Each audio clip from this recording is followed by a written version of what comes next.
Hello CART students, and welcome to the How to Input Data tutorial. Now that you have come up with a research question, did a literature search, and collected surveys or data, you may be wondering, what now? Well, to start, your first step will be a process called coding. As you know, computers like numbers. Coding involves taking word data and converting it to number data. Coding your data will make it easier for statistical programs such as Excel and SPSS to understand what you are trying to tell it. For example, if you have a group of males and a group of females, you may be tempted to enter your data as such. However, you should replace them with the numbers 0 and 1. If your data is already in numbers, such as reaction time or age, then you may leave this as is. The first step in coding a questionnaire is to attain a blank copy that you can then use as a guide. Don't lose this. In this example, the first question is about gender of the participant. To code this, we will put a 1 next to the female and a 0 next to male. Anything that has a logical order, such as income level, should be coded in that order. Otherwise, code it as whatever makes the most sense to you. Just be consistent. For now, let's not code open-ended questions. We will work this out when we come and see you. Now that you have completed coding your survey, when you enter the participants' answers into Excel to be analyzed, you will enter the number associated with the answer instead of the word. Speaking of Excel, let's go over some basics. Each of the boxes in Excel is called a cell. Each cell has an address. The address for this box is A1. The address for this box is C4. The letters in an address refer to the column. Columns go up and down, like a column. Each column represents a variable that you are looking at or a question on your survey. The number in the address refers to the row. Rows go side to side, like a rowing boat. Each row should represent a participant in your study, with the exception of the first row, which should be the name of your variables. Let's do an example. Let's say we have collected data from 5 participants using 3 different questionnaires. The first questionnaire is a demographics questionnaire that asks about age and gender. The second questionnaire is a 3-item questionnaire on bullying. And the next is a 3-item questionnaire on self-esteem. You should first label A1 as participant ID.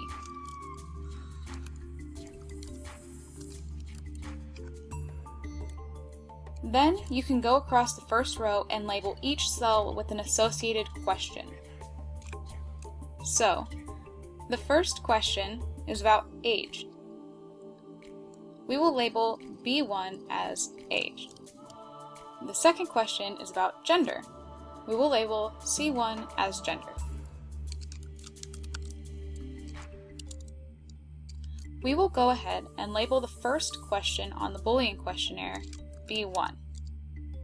Now, one of the cool features about Excel is that it predicts fairly accurately what you are trying to do and creates shortcuts to fill cells for you. To take advantage of these shortcuts, scroll over the bottom right-hand corner until you see these crosshairs. Then you can drag across or down and it will count for you, as seen here, where it filled in B2 and B3 for me. Let's do that once more with the self-esteem questionnaire.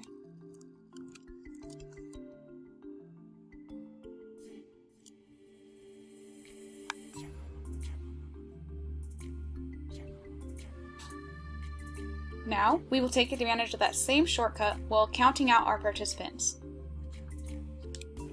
We will label the first participant, participant 1. Now, if you use the same shortcut to try to count out your participants, it will only fill them as 1. However, if you go to this formatting box and choose Fill Series, it will fill the series with the counted numbers instead. Let's go through participant by participant and fill in what they put for each survey. You will want to write the participant ID on the top of each questionnaire, just so you can keep track of which participant is which, and you can make sure that each participant is aligned with the right questionnaires. So, the first questionnaire is about demographics. Let's say our first participant is 16 and a female. Notice that I did not put female, but 1 instead. Now let's say both the bullying questionnaire and the self-esteem questionnaire are both on a Likert scale of 1 through 7. For sake of time, I'm going to fill in the rest of this series quickly.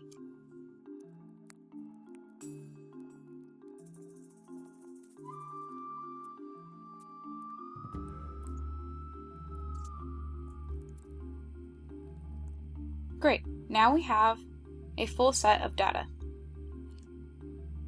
If you would like to adjust the width of your column so that you can see all of the data in a cell, you can go up to where the letter is and wait until your cursor turns into that little arrow side to side, and just click and drag over to what you want the width to be. Now, notice that when I scroll across, I can't see the participant ID. I would like to see that, just so that I know which participant is answering which way. I would also like to see the name of variables at all times. So, we're going to use a tool called Freeze Panes. What Freeze Panes does is it freezes anything that is above or to the left of the cell that you are selected in. So, since I want the first row and column A to stay still as I move across or down, I'm going to choose the cell B2. Then I will go up to Window and select Freeze Panes. That way, when I move across, I can still see the participant ID in the way they answered for any question in the questionnaire. This is especially useful for larger datasets. At this point, you can stop. My colleagues and I will come and help you do data analysis in a program called SPSS, where we can take the data from your Excel sheet and do simple statistics tests like t-tests and ANOVAs in a very simple way. However, if you want to explore your data, you can go ahead and do so in Excel. What makes Excel so cool is that you can calculate formulas that reference other cells in the spreadsheet. Additionally, Excel provides a ton of predetermined formulas called functions. An example of a commonly used function is the average function. This is where your coding comes in handy. If I take the average of the genders that are coded as 0 and 1, it will give me the percentage of the gender that is coded as 1. To start a function, put an equal sign in a cell. This tells Excel that you want to calculate something. If you don't know which function you want to use, you can go up here to this FX box, and it will bring up all of the functions that it has predetermined in Excel. As you see, I have recently used lots of functions, but one of them is average. You can select it from here, or if you do know the name, you can just start typing it, and it will come up as an option. To select the data that you would like it to average, start a parentheses. Notice that it has parameters inside the parentheses. Anything in brackets is an optional parameter. Anything outside the brackets is a required parameter. This means that it must at least have one number or reference one number to complete the function correctly. what I want to do is reference all of the data for gender. I can simply click and drag what I want it to calculate. Close the parentheses and hit enter. Notice now I have a decimal of 0.4. This means I have 40% of females in my sample. Let's use the average function one more time as practice. Commonly in research reports, the mean age of your participants is reported. So let's go ahead and do that. We start with an equal sign and start typing average, start a parentheses, select the data, close parentheses, and enter. The mean age of our participants is 15.6 years old. This also works going across the row. So if we want to get an average score for each participant for their bully scale, we can do so by creating a new row called bully score. And what I would like to do is take an average of B1, 2, and 3. Close the parentheses and hit enter. Now, Excel is smart. So if you click and drag this all the way down, it will calculate each score for each participant for you. We can do the same thing for self-esteem.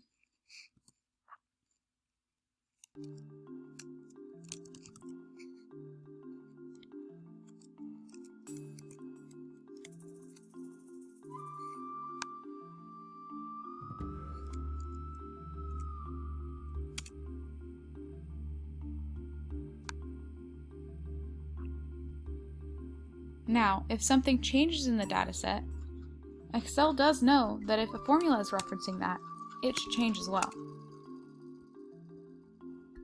Other common functions are sum and standard deviations. For practice, let's take the sum of the self-esteem score. So, what this function does is adds up all of the scores instead of taking the average.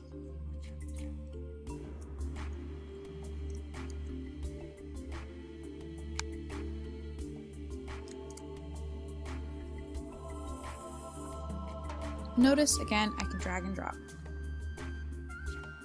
To get the number you actually report, you're going to have to average the total scores of all your participants. Whether the total score is averaged or summed should be individual to each survey. Calculating the score for a previously validated scale should be defined for you wherever you found that scale. For now, let's just take the average of each of these 3 rows.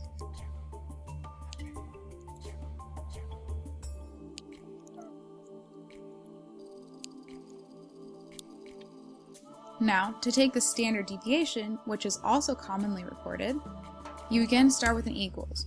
Now, there are 2 different standard deviation functions for Excel, one for a sample and one for a population. We would like you to use the one for a sample. So, the function is stdev.s. The population ends in .p. So, definitely use .s. Select the scores. Make sure not to select the average of all of the scores together. Do that for all of your columns.